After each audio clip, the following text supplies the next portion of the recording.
Isip-isip ka na, o uusan ka ng bulaklak. Ay, ayan, wala. Anong hinahanap mo sa isang lalaki?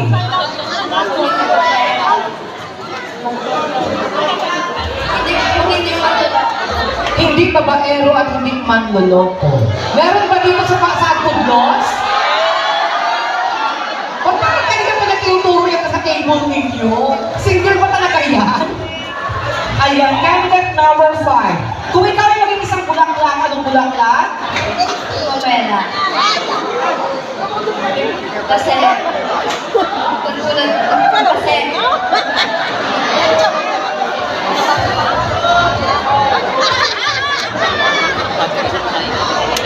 because beautiful like Pamela. Maganda kasing ganda mo. Ayan. Next, candidate number 6. My boyfriend. Wala. Anong hinahanap sa isang lalaki? Pamela. Mapera? Parang practical to, ha? Bongga si candidate number 6. At kung ako isang babae lang din, mapera rin ang hahanapin ko. Diba? Mahirap magutuman ngayon. Candidate number 6. Anong bulaklak? Napakasosyal naman ito. Tulip. Sana all. Bakit tulip? Tulip po kasi ano, kahit naka,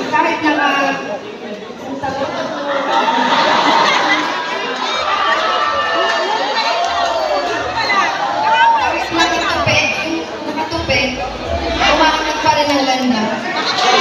Ayan. Hi, thank you so much, candidate number 6. Ako ang nahirapan sa iyo sa tulip na yan. Pwede mang orchids.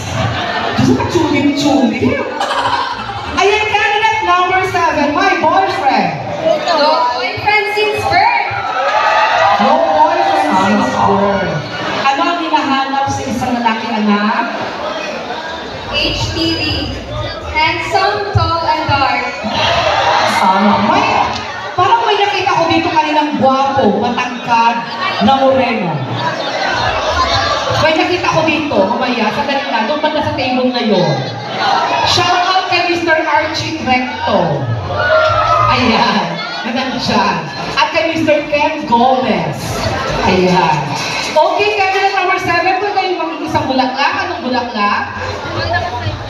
If I had given a chance to be climber, I would choose to be white roses because it symbolizes the love, purity, and genuine. And I believe that white roses is just like me, pure and lovely. That's all. Thank you. Ayan, maraming salamat, candidate number 7. Ito pa isang anak-anakan ko from Santa Maria.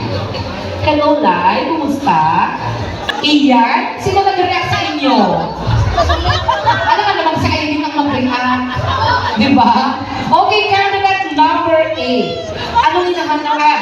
May jowa ka na, no? Okay, doon ka na lang. Candidate number 8. Kung maging isang bulaklak ka, anong bulaklak? Higit mo na po muna ko. Ito ay isang flower rocket. Kapag katansan ko, pwede na balikan kapag ito ay malaki. Malaki at maganda. Ayan.